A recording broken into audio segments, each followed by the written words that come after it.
A guardian angel was watching. That's what the priest who was behind the wheel of this white car is saying about the heart-stopping moment an SUV flew right over him. Les Trent has more on this leap of faith. There's no other way to describe it. It truly is a miracle.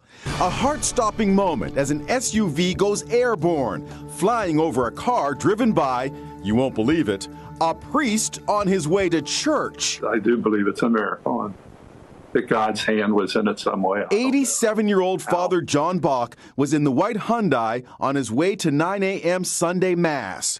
The driver of the SUV is said to have experienced a seizure and lost control. All of a sudden, I sensed something go by me, but I didn't really see it. He had no idea what had happened and went on to deliver Mass at St. Andrew's Catholic Church in Milford, Ohio. Our Father, who art in heaven. It wasn't until after church, when he joined some friends for breakfast, that a police officer who had responded to the scene showed him the surveillance video.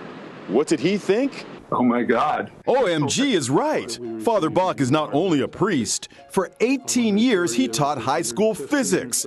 So when he analyzed the video, he noted the pole that the driver hit. He hit it so perfectly that it sprung him up in the air like a pole vaulter. One more touch of irony. On the day of the accident, Father Bach was celebrating the Feast of the Guardian Angels. Perhaps a guardian angel has something to do with it. Maybe so. Father John says the young man in the SUV was checked out at a hospital. He's going to be just fine.